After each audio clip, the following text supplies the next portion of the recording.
हम जैसे ही हमें ये खबर पहुंची कि वहाँ पे इस तरह से फॉरेन स्टूडेंट्स के प्रति बिहेव किया जा रहा है, हम तुरंत हॉस्टल्स के अंदर रहने लग गए। लाइटें बंद कर दी गई ताकि किसी तरह की आक्रामकता हमारे प्रति नहीं की जाए, और फिर हम वहाँ से फ्लाइट करके इंडिया आ गए। किर्गिस्तान में हुई हिंसा ने उज्जैन के मेडिकल छात्रों की जान को खतरे में डाल दिया। मध्य प्रदेश के कई छात्र इस हिंसक माहौल में फंस गए थे और अब धीरे धीरे सुरक्षित अपने घर लौट रहे हैं। उज्जैन के छात्रों ने लौटने के बाद लोकल 18 को अपनी आप बीती सुनाई, जो आपके रोंगटे खड़े कर देगी। उज्जैन के कई छात्र किर्गिस्तान में हुई हिंसा के बीच फंसे हुए थे, लेकिन अब धीरे धीरे अपने घर लौट रहे हैं। उज्जैन के छात्र रवि सराठे, जो किर्गिस्तान में एशियन मेडिकल इंस्टीट्यूट में पढ़ाई कर रहे थे, उन्होंने लौटने के बाद लोकल 18 को अपनी आप बीती सुनाई। 17 मई को किर्गिस्तान में स्थानीय लोग कॉलेज के स्टूडेंट्स के खिलाफ आक्रामक हो गए थे। मेरा नाम रवि सराठे है, मैं उज्जैन एमपी का निवासी हूँ।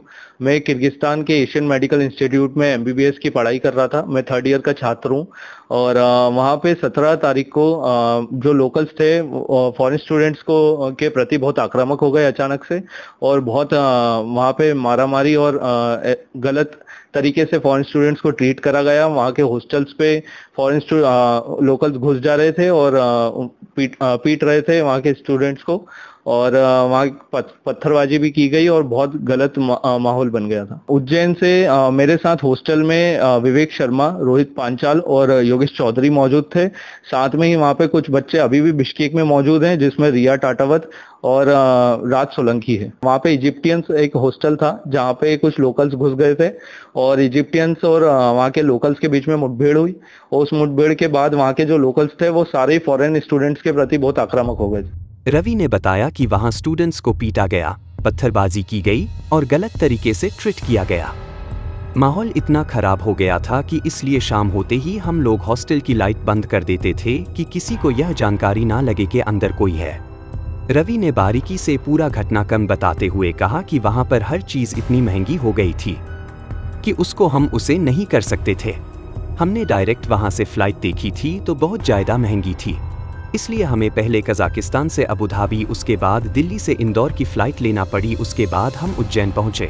हम जैसे ही हमें ये खबर पहुंची कि वहाँ पे इस तरह से फॉरेन स्टूडेंट्स के प्रति बिहेव किया जा रहा है, हम तुरंत हॉस्टल्स के अंदर रहने लग गए। लाइटें बंद कर दी गई ताकि किसी तरह की आक्रामकता हमारे प्रति नहीं की जाए, और फिर हम वहाँ से फ्लाइट करके इंडिया आ गए।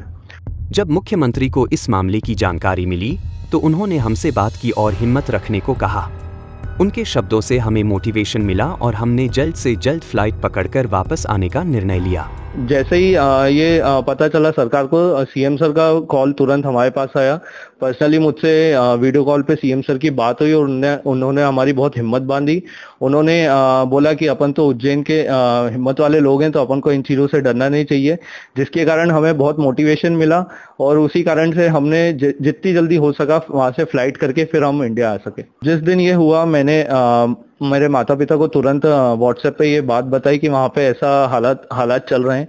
पापा बहुत चिंतित हो गए थे, मम्मी भी बहुत चिंतित हो गई थी। फिर पापा ने सीएम सर को एक पत्र लिखा जिसमें कि उनने चिंता जताई कि जो फॉरेन स्टूडेंट्स का वहाँ पे हालात है उसको लेकर, और सीएम सर ने तुरंत ही फिर हमें वीडियो कॉल करा था।